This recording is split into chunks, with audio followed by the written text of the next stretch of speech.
বিসমিল্লাহির রহমানির রহিম। কালিহাতী আরএস সরকারি পাইলট উচ্চ বিদ্যালয় কর্তৃক আয়োজিত অনলাইন স্কুলে তোমাদের স্বাগতম। আমরা আজকে তোমাদের পড়াবো বাংলাদেশ ও বিশ্ব পরিচয়ের ৬ষ্ঠ অধ্যায় হইতে রাষ্ট্র, নাগরিকতা ও আইন। রাষ্ট্র ও নাগরিকতা আইনের এই অধ্যায়ে আমরা প্রথমে রাষ্ট্র সম্পর্কে জানব। আসলে রাষ্ট্র কি? রাষ্ট্র হচ্ছে সামাজিক জীবনের সবচেয়ে গুরুত্বপূর্ণ রাজনৈতিক প্রতিষ্ঠান।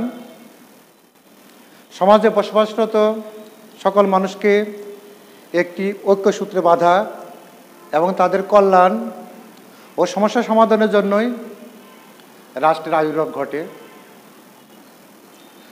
সমাজ বিকাশের একটি স্তরে সমাজের মধ্য থেকেই রাষ্ট্রের উৎপত্তি ঘটেছে। প্রাচীন ও মধ্যযুগে রাষ্ট্রকে মনে করা হতো ঈশ্বরের সৃষ্টি করা একটি প্রতিষ্ঠান। আধুনিক রাষ্ট্রবিজ্ঞানীরা রাষ্ট্রকে সার্বজনীন কল্যাণ সাধনকারী এবং মানুষের স্বাধীনতা ও ব্যক্তিত্ব বিকাশের জন্য অপরিহার্য প্রতিষ্ঠান বলে ব্যাখ্যা করেছেন। প্রিয় শিক্ষার্থীবৃন্দ, রাষ্ট্র সম্পর্কে আমরা যদি বিশদভাবে আলোচনা করতে যাই তাহলে আমাদেরকে অবশ্যই জানতে হবে রাষ্ট্র হলো নাগরিকদের জন্য নাগরিকদের সুখ ও শান্তি বিধান করার জন্য রাষ্ট্রকে অনেক কাজ করতে হয়। রাষ্ট্রের এই কাজ কতগুলো অপরিহার্য এবং কতগুলো ঐচ্ছিক। প্রিয় শিক্ষার্থীবৃন্দ, আমরা এখন জানব রাষ্ট্রের ধারণা সম্পর্কে। রাষ্ট্রের ধারণা সম্পর্কে বলতে গেলে আমাদের প্রথমেই বলতে হয় প্রত্যেক মানুষ কোনো না কোনো রাষ্ট্রে বসবাস করে। হঠাৎ করে কোনো রাষ্ট্রের উৎপত্তি হয়নি। আদিম মানুষ প্রথমে গোত্রভিত্তিক বসবাস করত। সময়ের পরিবর্তনে এক সময় রাষ্ট্রের উৎপত্তি হয়। মানুষের রাষ্ট্রের সৃষ্টি করে। নাগরিকদের সুন্দর সুষ্ঠুভাবে বাঁচার জন্য রাষ্ট্র অনেক কাজ করে থাকে।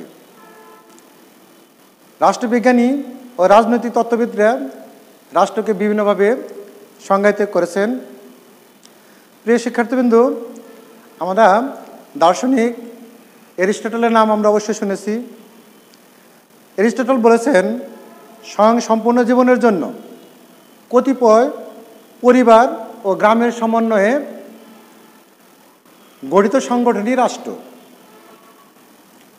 আরেকজন রাষ্ট্রবিজ্ঞানী যার নাম আর.এম. ম্যাকআইভার। তোমরা অবশ্যই আর.এম. ম্যাকআইভারের নাম শুনেছ। আর.এম. ম্যাকআইভারের মতে রাষ্ট্র হচ্ছে সরকার কর্তৃক প্রণীত আইন দ্বারা পরিচালিত, অর্থাৎ একটি সংগঠন যার কর্তৃত্বমূলক ক্ষমতা রয়েছে এবং যার নির্দিষ্ট ভূখণ্ডে বসবাসরত অধিবাসীদের উপর বলবৎ হয়। প্রিয় শিক্ষার্থীবৃন্দ, রাষ্ট্রের সবচেয়ে গুরুত্বপূর্ণ সুস্পষ্ট ও পূর্ণাঙ্গ সংজ্ঞা দিয়েছেন অধ্যাপক গার্নার। তোমরা অবশ্যই অধ্যাপক গার্নারের নাম শুনেছ। অধ্যাপক গার্নার বলেছে রাষ্ট্র হলো বহু সংখ্যক ব্যক্তি নিয়ে গঠিত এমন এক জনসমাজ যারা নির্দিষ্ট ভূখণ্ডে স্থায়ীভাবে বসবাস করে, যা বহিঃশত্রুর নিয়ন্ত্রণ হতে মুক্ত এবং যাদের একটি সুসংগঠিত সরকার আছে, যে সরকারের প্রতি ওই জনসমাজ স্বভাবতই অনুগত। সুতরাং আমরা বলতে পারি রাষ্ট্র হলো একটি ভূখণ্ডভিত্তিক সমাজ বিশেষ যার সংগঠিত সরকার ও জনসমষ্টি রয়েছে এবং যার নিজস্ব ভৌগোলিক এলাকার মধ্যে অন্যান্য সকল প্রতিষ্ঠানের উপর সার্বভৌম ক্ষমতা প্রতিষ্ঠিত আছে। রাষ্ট্রের উপাদান সম্পর্কে যদি আমরা জানতে যাই, প্রিয় শিক্ষার্থীবৃন্দ, আমরা জানি রাষ্ট্রের উপাদান 4টি। আমাদের কয়টি উপাদান রয়েছে রাষ্ট্রের? 4টি উপাদান রয়েছে রাষ্ট্রের। তাহলে আমরা প্রথমে রাষ্ট্রের যে 4টি উপাদান, এই 4টি উপাদান সম্পর্কে আমরা জানব। রাষ্ট্রের 4টি উপাদানের মধ্যে প্রথমে আসি জনসমষ্টি, নির্দিষ্ট ভূখণ্ড, তৃতীয়ত সরকার, চতুর্থত সার্বভৌমত্ব। তাহলে প্রত্যেক রাষ্ট্রই এই 4টি উপাদানের সমন্বয়ে গঠিত। প্রিয় শিক্ষার্থীবৃন্দ, রাষ্ট্রের প্রাথমিক উপাদান হচ্ছে কি? জনসমষ্টি। জনসমষ্টি বলতে রাজনৈতিকভাবে সংগঠিত জনগণকে বোঝায়। রাষ্ট্র গঠনের জন্য জনসমষ্টি একান্ত অপরিহার্য। জনসমষ্টির ঐক্যবদ্ধ হওয়ার ইচ্ছা এবং পারস্পরিক সম্পর্ক হতে রাষ্ট্রের উদ্ভব হয়েছে। তবে রাষ্ট্র গঠনের জন্য জনসংখ্যা কত হবে তার ধরাবাঁধা নিয়ম নেই। রাজনৈতিকভাবে রাষ্ট্রের জনসংখ্যা কয়েক কোটি হতে পারে, আবার কয়েক হাজারও হতে পারে। গণচীন ও ভারতের জনসংখ্যা 100 কোটির উপরে। অন্যদিকে স্যান মেরিনো ও মোনাকো এই দুটি ক্ষুদ্র রাষ্ট্রের জনসংখ্যা যথাক্রমে 33,225 ও 38,000। এই যে 33,225 এবং 38,000, এটা হলো 2016 সালের হিসেব অনুযায়ী। প্রিয় শিক্ষার্থীবৃন্দ, এখন আমরা আলোচনা করব নির্দিষ্ট ভূখণ্ড সম্পর্কে। নির্দিষ্ট ভূখণ্ড কি, বা নির্দিষ্ট ভূখণ্ড বলতে আমরা কি বুঝি? নির্দিষ্ট ভূখণ্ড হচ্ছে রাষ্ট্রের অপরিহার্য দ্বিতীয় উপাদান। প্রত্যেক রাষ্ট্র একটি নির্দিষ্ট ভৌগোলিক সীমারেখা দ্বারা পরিবেষ্টিত। ভূখণ্ড বলতে স্থলভাগ, সমুদ্র সীমা, আকাশ সীমাও বোঝায়। রাষ্ট্রের জনগণের বসবাসের জন্য নির্দিষ্ট ভূখণ্ডের উপর নিয়ন্ত্রণ আবশ্যক। জনসমষ্টি ঐক্যবদ্ধ হয়ে জাতীয়তাবাদী আন্দোলন, সংগ্রাম ও যুদ্ধের মাধ্যমে অথবা সাংবিধানিকভাবে নির্দিষ্ট ভূখণ্ডের উপর নিয়ন্ত্রণ প্রতিষ্ঠা করে। প্রতিটি রাষ্ট্রই ভূখণ্ডের সীমানা কেন্দ্রিক নিরাপত্তা বেষ্টনী গড়ে তোলে। ভূখণ্ড বড় বা ছোট হতে পারে, যেমন রাশিয়ার আয়তন অনেক বড়। প্রিয় শিক্ষার্থীবৃন্দু, তোমরা জানো আবার কি ছোট আয়তনের রাষ্ট্র হলো দারুসালাম, সুইজারল্যান্ড, ব্রুনাই ইত্যাদি। 1971 সালে মহান স্বাধীনতা যুদ্ধের মাধ্যমে বাংলাদেশ ভূখণ্ডটি পৃথিবীর মানচিত্রে সার্বভৌম স্বাধীন রাষ্ট্র হিসেবে স্থান পায়। অনেক সময় রাষ্ট্রের নির্দিষ্ট ভূখণ্ড বেশ কয়েকটি দ্বীপের সমষ্টি হতে পারে, যেমন জাপান, মালয়েশিয়া, ইন্দোনেশিয়া প্রভৃতি। প্রিয় শিক্ষার্থীবৃন্দ, আমরা জানি রাষ্ট্রের তৃতীয় উপাদান হচ্ছে সরকার। আমরা এখন সরকার সম্পর্কে জানব।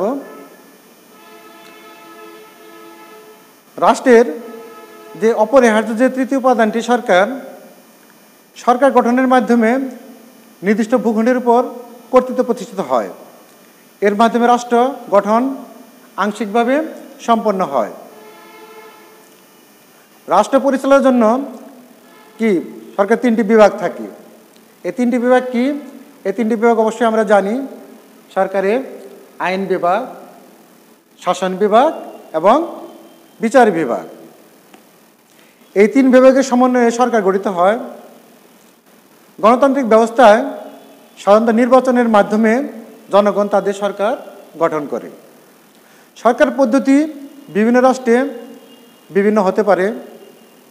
সরকার বলতে আমরা ব্যাপক অর্থে যা বুঝি, সরকার বলতে আমরা ব্যাপক অর্থে বুঝি শাসক গোষ্ঠীর মানে সকলকেই বোঝায়, কি যারা প্রত্যক্ষ এবং পরোক্ষভাবে রাষ্ট্রীয় ক্ষমতা পরিচালনায় অংশগ্রহণ করে। অর্থাৎ রাষ্ট্রের ক্ষমতা সরকার কর্তৃক পরিচালিত হয়। জনগণ কর্তৃক মানে যে ক্ষমতা দেয়া হয় রাষ্ট্রকে, সেই ক্ষমতাটা কার দ্বারা পরিচালিত হয়? সরকার দ্বারা পরিচালিত হয়। প্রিয় শিক্ষার্থীবৃন্দ, এই জন্যই অধ্যাপক গার্নার বলেছেন, রাষ্ট্র যদি হয় জীবদেহ তবে সরকার হলো এর মস্তিষ্ক স্বরূপ। আমরা যদি সরকারকে যদি আমরা রেলগাড়ির সাথে তুলনা করি, তাহলে রেলগাড়ির ইঞ্জিন হলো সরকার। প্রিয় শিক্ষার্থীবৃন্দ, আমরা এখন রাষ্ট্রের চতুর্থ উপাদান সম্পর্কে আলোচনা করব, যেটা হল সার্বভৌমত্ব। রাষ্ট্র গঠনের মুখ্য উপাদান সার্বভৌমত্ব বা সার্বভৌমিকতা। সার্বভৌম শব্দ দ্বারা চরম ও চূড়ান্ত ক্ষমতাকে বোঝায়।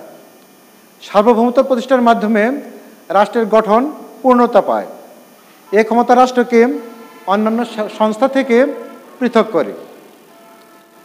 আর সার্বভৌমত্ব সম্পর্কে যদি আমরা ব্যাপকভাবে জানতে চাই, তাহলে সার্বভৌমত্ব হচ্ছে